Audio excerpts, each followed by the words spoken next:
Madame, Monsieur, bonsoir. 20h le journal, voici les titres. Réforme de la Constitution, du Code électoral, des partis politiques et de la Cour constitutionnelle. Bassirou Diomaye Diakhar Faye met dans le circuit 4 avant-projets de loi, plus de détails en début d'édition. Modification des lois L29 et L30 du Code électoral. La société civile prie PASTEF d'attendre le dialogue du 30 avril avant toute séance parlementaire. Objectif, transparence et consensus. Les impactés du train express régional phase 2 Sébikotane, Diamniadio, Kurmoussa pourraient ne pas laisser les travaux arriver à terme. Ils attendent les sites de recasement, des titres de propriété et le respect des engagements de l'État. Tout de suite, le développement.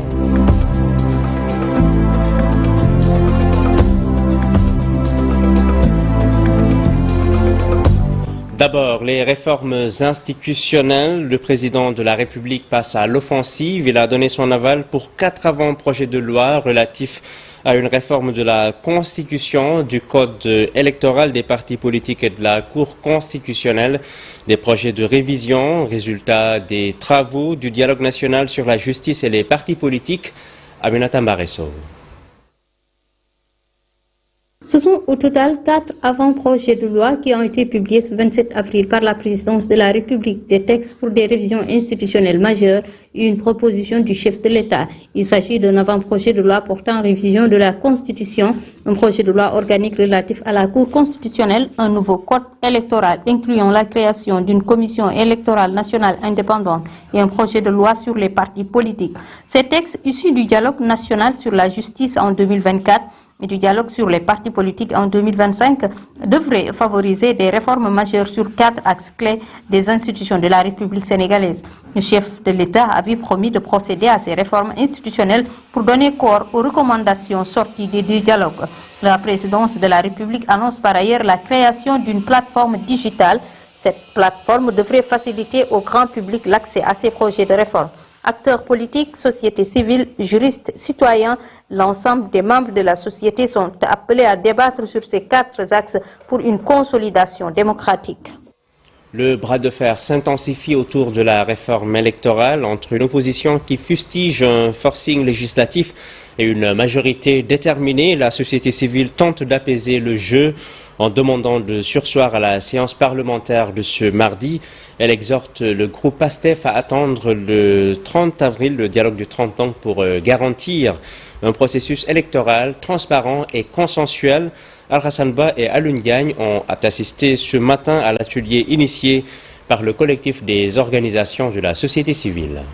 La tension monte autour de la modification des articles L29 et L30 du Code électoral.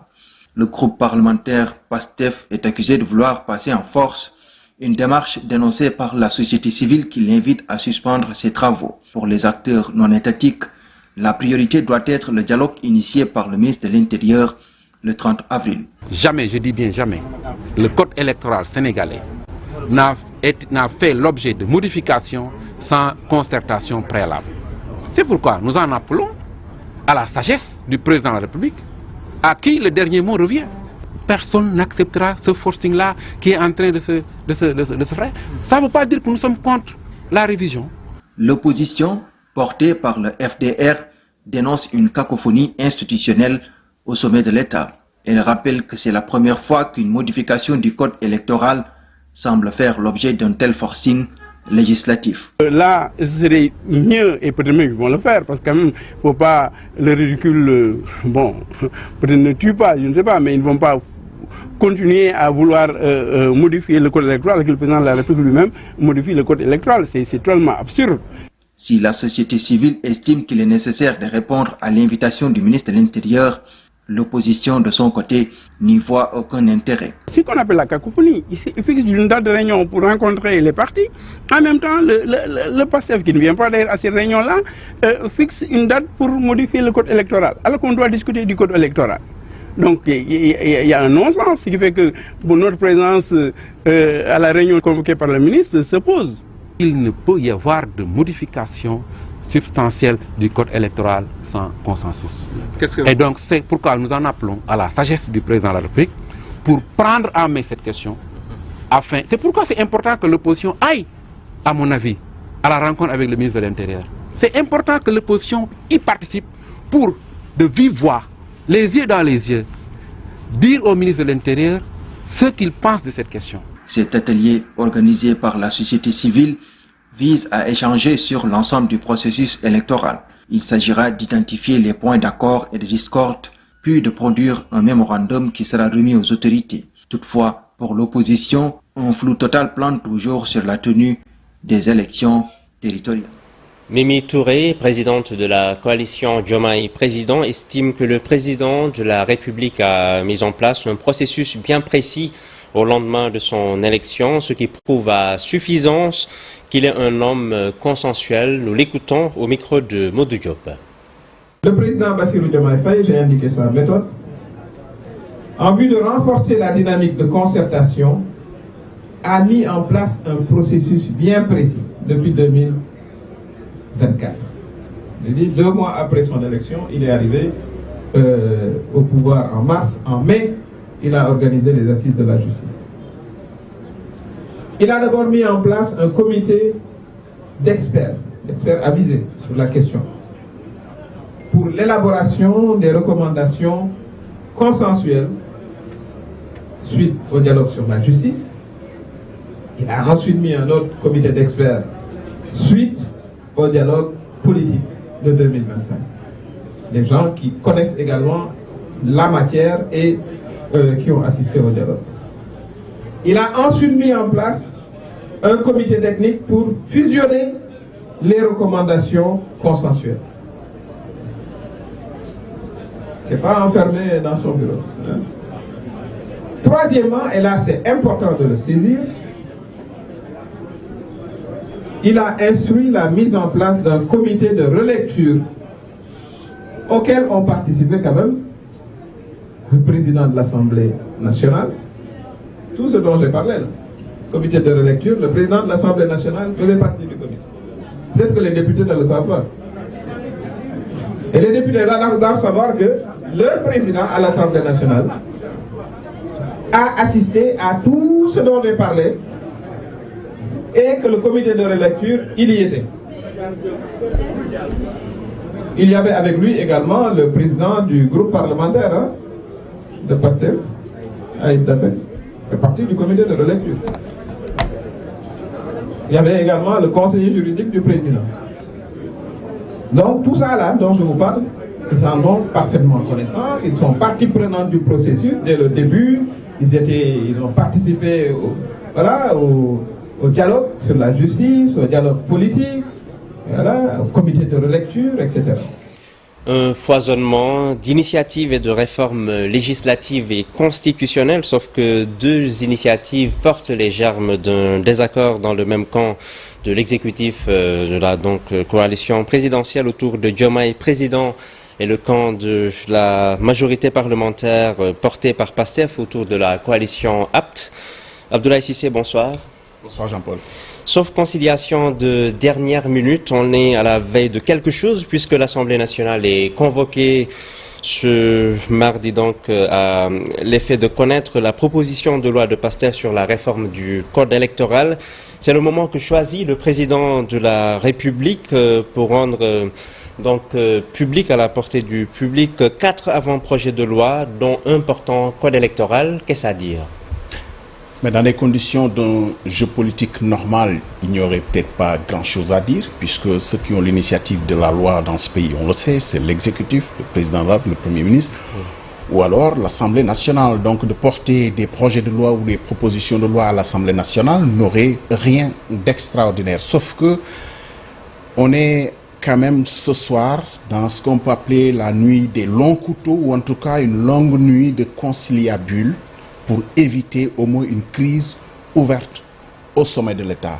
Puisque bien entendu, la proposition de loi présentée par la majorité parlementaire des députés de Pastef comporte des points en désaccord avec ce qui a été rendu public aujourd'hui sur l'avant-projet de loi, au moins portant sur l'avant-projet de loi du code électoral.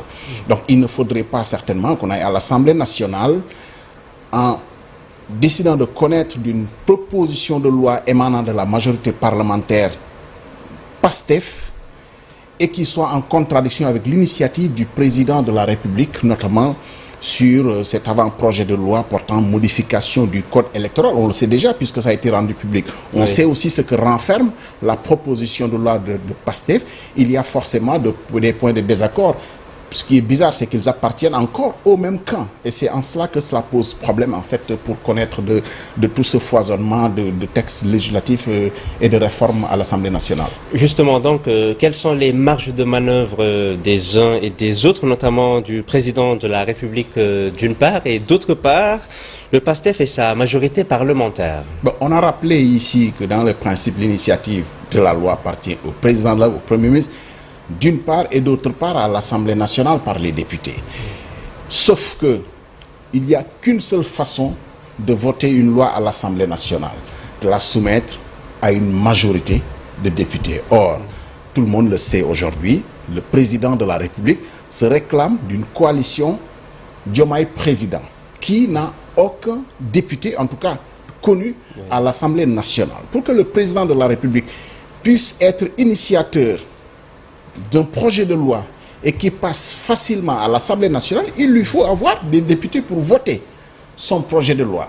Ça n'aurait pas posé de problème si c'était un projet de loi qui n'était pas en contradiction ou en tout cas qui n'allait pas satisfaire les députés de PASTEF à travers la coalition apte d'ailleurs qui soutient cette majorité parlementaire PASTEF. Manifestement, le projet de loi présidentiel ne satisfait pas les députés PASTEF. Et en cela, le président de la République ne peut pas compter sur les députés de PASTEF pour voter son avant-projet de loi. D'autant que, hasard de calendrier ou simple calcul tacticien, c'est la proposition de loi de PASTEF qui passe d'abord à l'Assemblée nationale. Donc on ne peut pas, demain, ce mardi, si les députés PASTEF maintiennent, en tout cas, si l'agenda de l'Assemblée nationale est maintenu, s'il n'y a pas de conciliabule cette nuit, on est parti quand même pour une longue nuit de tractation entre Ousmane Sonko même la et Bassirou Diomaye Faye. Leur a demandé d'attendre le 30.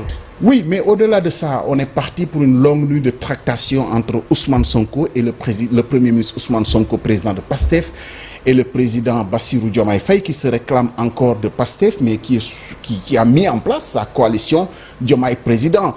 On ne devrait pas arriver à l'Assemblée nationale demain en ayant ces deux initiatives, puisque de toute façon, il faudra un jour appeler le projet de loi, l'avant-projet qui est soumis aujourd'hui au public. Demain, un autre jour, le président va forcément appeler ce projet de loi-là à l'Assemblée nationale. Donc, qu'est-ce qui va se passer? Est-ce qu'on vote la proposition de loi de PASTEF en l'état et dans quelques jours, on devrait voter une autre loi qui comporte des points de contradiction que vous avez soulevés, sur lesquels on n'a pas besoin de revenir, puisqu'il ne satisfait pas la majorité de PASTEF. En ce moment-là, si on vote une autre loi, ça voudrait dire qu'on abroge celle qu'on a votée, puisque de toute façon, il comporte des dispositions qui sont en complément et qui sont contradictoires, qui sont en contradiction. Donc, qu'est-ce qu'on devrait faire? On ne devrait pas se permettre, dans l'état actuel de notre démocratie aussi, de faire une loi, tout en sachant que dans 2-3 semaines, on appellera encore les députés pour voter une loi qui va abroger celle. Alors, au-delà de la façon de voter ces lois, il y a aussi une autre façon de promulguer une loi. On le sait, si la loi est votée à l'Assemblée nationale, le président de la République n'a pas d'autre choix que de promulguer. Il peut ne pas le faire, sauf qu'il y a des moyens aussi de contourner le président de la République pour promulguer une loi. Sauf que vous me demandez les marges de manœuvre, ça c'était pour le côté du président de la République. Mais du côté de la majorité parlementaire de PASTEF, au-delà d'avoir une majorité qui peut leur permettre de valider une loi, honnêtement, tous les spécialistes aujourd'hui sont d'accord que la proposition de loi de PASTEF telle que présentée comporte des dispositions quand même qui, allez, à une grande certitude, serait retoqué par le Conseil constitutionnel si jamais il y a des recours. Or, on ne peut pas se permettre encore, bon, c'est déjà arrivé, le Conseil a déjà retoqué différentes lois depuis quand même 2024, depuis l'arrivée au pouvoir du président Bassirou Diomaye, a déjà retoqué tout ou partie de lois qui ont été votées. Donc, on ne serait pas à l'abri que le Conseil constitutionnel retoque encore cette loi. En tout cas, la proposition de loi telle que présentée comporte des dispositions qui seraient peut-être contraires quand même à notre Constitution. Et pourtant, c'est une batterie de réformes qui est soumise à l'opinion aujourd'hui par 4 avant-projets de loi. Au-delà donc de la réforme du code électoral, les autres sont tout aussi essentielles. il y a quand même ce qui est surtout fondamental, la charte fondamentale, la Constitution. Oui, il y a un projet de réforme de la Constitution. Et pour la première fois dans notre Constitution, et ça c'est très important, je pense que dans cet élan de souveraineté, de s'approprier ce qui est à nous, pour la première fois dans notre Constitution, on évoque quand même la charte du mandat, qui est aussi un facteur de stabilité, de paix sociale, mais aussi de préservation de l'environnement, autour de tous ces principes aujourd'hui qui sont presque des principes universels.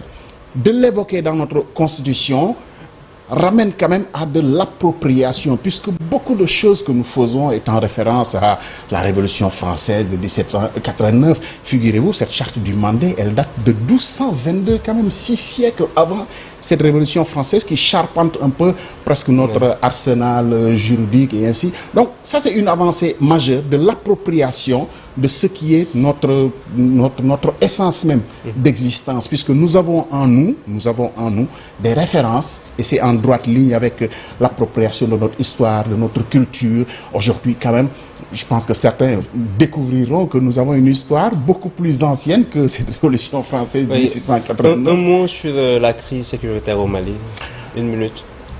En 1 minute, on va essayer. Il faut dire que plus rien peut-être ne sera comme avant au Mali, puisque cette crise a mis... c'est très regrettable de dire comme ça, mais met à nu toutes les failles, toutes les revendications portées par le Conseil national de transition au pouvoir. Malheureusement et manifestement, ils n'ont vraiment pas travaillé à asseoir ce qui seraient les bases d'un État fort et puissant. Puisqu'on n'aurait jamais souhaité que le Mali se retrouve dans une situation où il est à la merci de troupes djihadistes. Allez, on a présenté ça comme des troupes qui ont envoyé, mais franchement c'était des moyens presque rudimentaires, hein. Des gens en pick-up, en scooter Jakarta. C'est pas avec ça qu'on attaque un pays.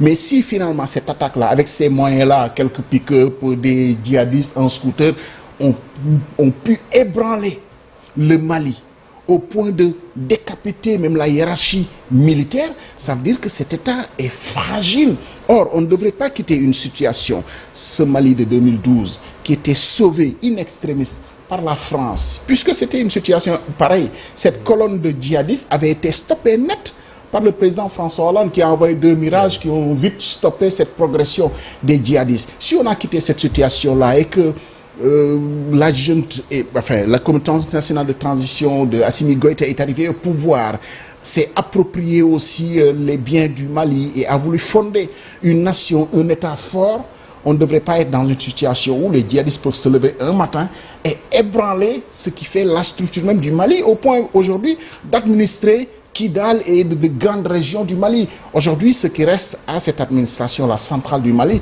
c'est ce qu'il y a autour de Bamako. Bon, c'est une portion congrue quand même de ce vaste territoire que manifestement l'État malien n'arrive pas à administrer. On n'aurait jamais voulu assister à cette situation parce que évidemment on pense à la situation dans la sous-région. Ce Mali-là fragilise l'équilibre dans toute la sous-région et évidemment quand le Sénégal fait un communiqué, il fait presque un communiqué pour lui-même. Quand la CEDEAO s'inquiète de la situation au Mali, il s'inquiète de la situation globale des États et en cela, je pense qu'il faudra refonder aussi notre stratégie nationale de défense. Merci infiniment Abdoulaye Cissé pour tous ces éclairages. Merci Jean-Paul. Nous continuons dans cette édition pour parler environnement menacé par la dégradation et l'insalubrité. Le littoral de Thiaroye-sur-Mer est au cœur d'un appel urgent à la mobilisation. À l'occasion du lancement de ces activités, les anciens stagiaires de la Corée au Sénégal, avec l'appui de l'ambassade de la République de Corée, interpellent les autorités et les populations. Ibouba, l'un d'eux que nous écoutons avec Habib Faye. L'activité de ce jour communautaire ici à Thiaroye-sur-Mer est motivée par un plan de travail annuel que nous délivrons chaque année depuis plusieurs années au niveau du Sénégal. La plage est en danger. Mais les jeunes Sénégalais, où semble-t-il que plus de 69 à 70% ont moins de 25 ans, le lait qu'on va leur donner, nous aurons honte que ces enfants, ces jeunes, qui viennent de notre chair, vivent cette plage-là. Sur plus de 4 km que j'ai eu, malheureusement, je n'ai pas pu en faire plus parce que j'ai eu un malaise. J'en appelle aux drépanocytaires. Quand il fait chaud, mettez-vous à l'abri. J'ai été très faible parce que j'étais juste dans mon engagement. Et il a fallu qu'un voisin qui était là, qui m'a vu chanceler, qui a pu me sauver la vie. Mais ça pouvait être un arrêt cardiaque. Comment nos jeunes enfants, nos petits-enfants vont-ils profiter de cette belle plage? Certes, nous avons l'oxygénation, mais ils ne pourront pas profiter du littoral, ils ne pourront pas jouer. Et c'est sûr que si nous ne faisons pas attention, dans 120 mois, ce qui fait dans moins de juste 10 ans ou aux alentours, est-ce qu'ils vont continuer d'en profiter? J'en appelle aux autorités. À l'approche des Jeux Olympiques de la jeunesse, les impactés du train express régional phase 2 à Sébikotane, Diamniadio et dans la zone sud de Keur Moussa menacent de bloquer les travaux.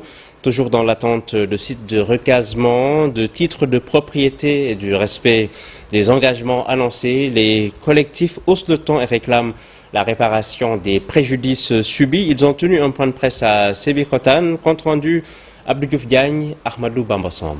Plusieurs années d'attente et de promesses non tenues, les collectifs des impactés du terre de la phase 2 de Sébikotane, Diamniadio et de la zone sud de Keur Moussa haussent le ton. Ils exigent de l'État le règlement définitif des préjudices subis depuis le lancement du projet.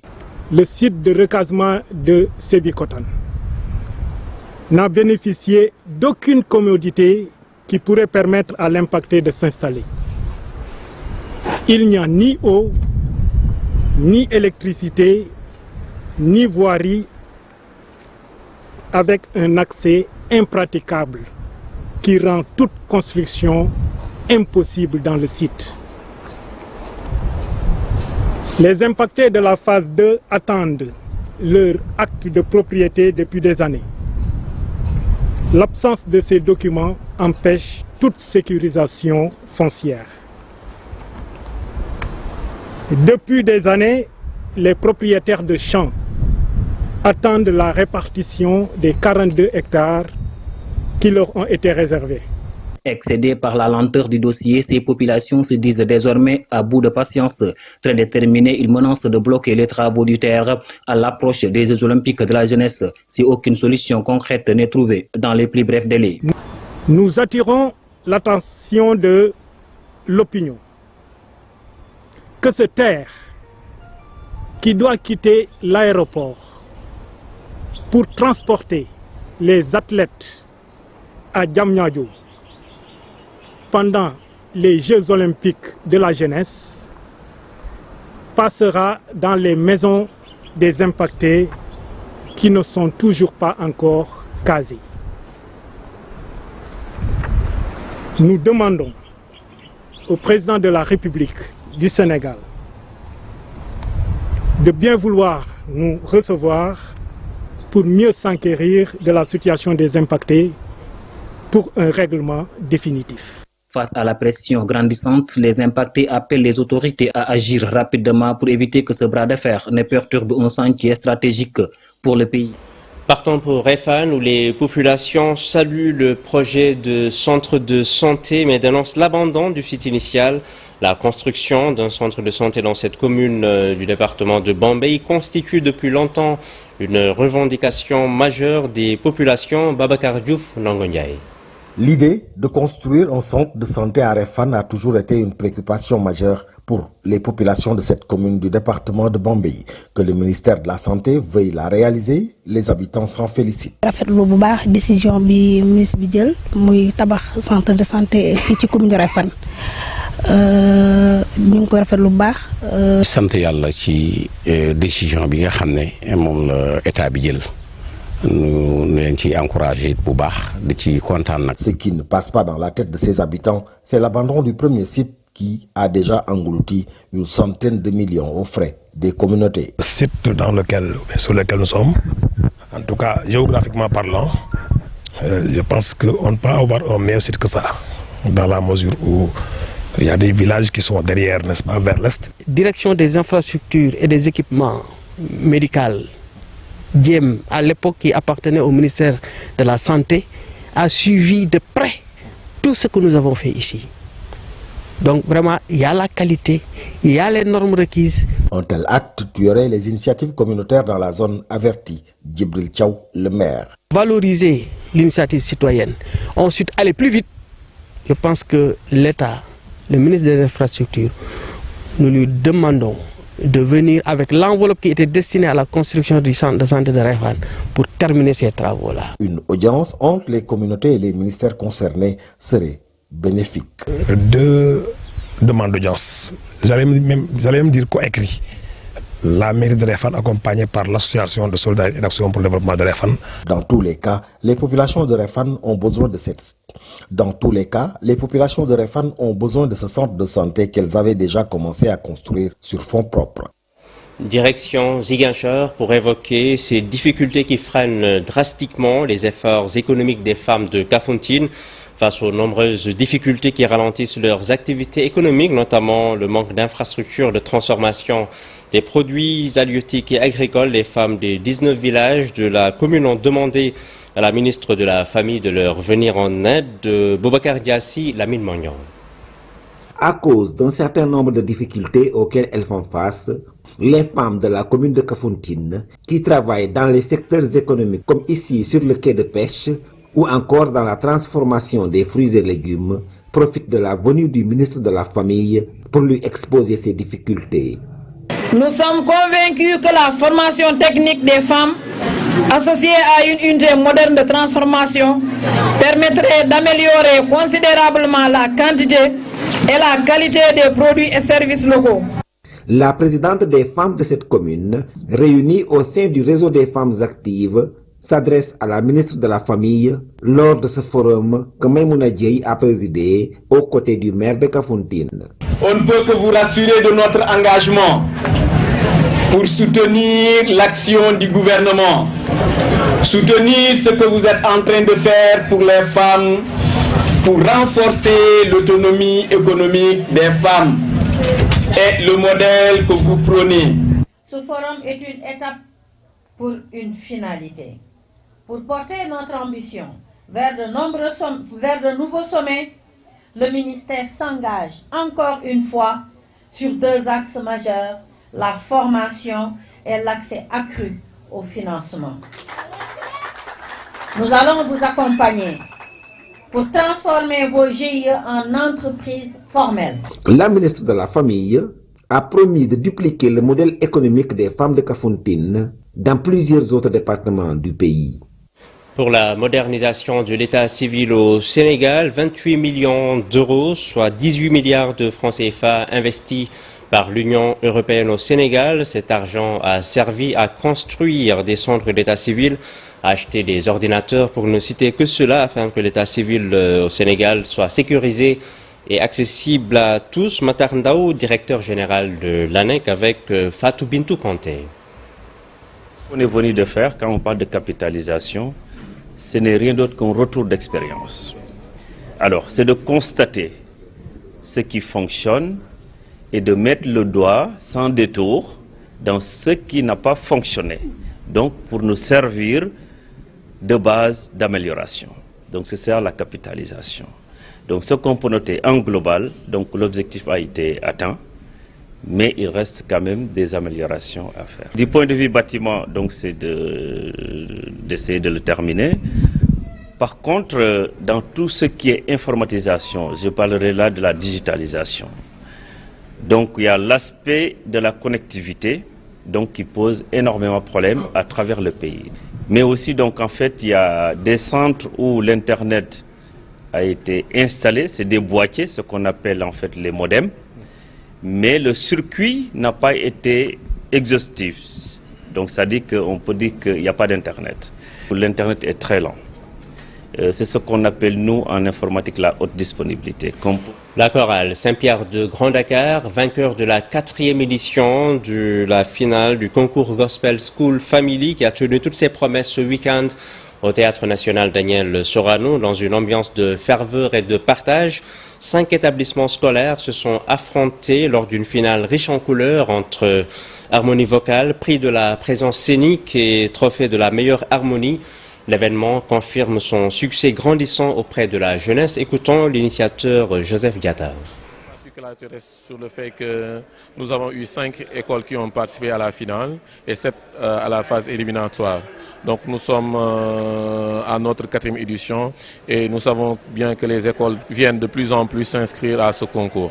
Pour cette finale, comme je l'ai dit tout à l'heure, nous avons eu 5 écoles qui ont participé et nous avons eu des critères de notation. Nous avons décerné quelques prix.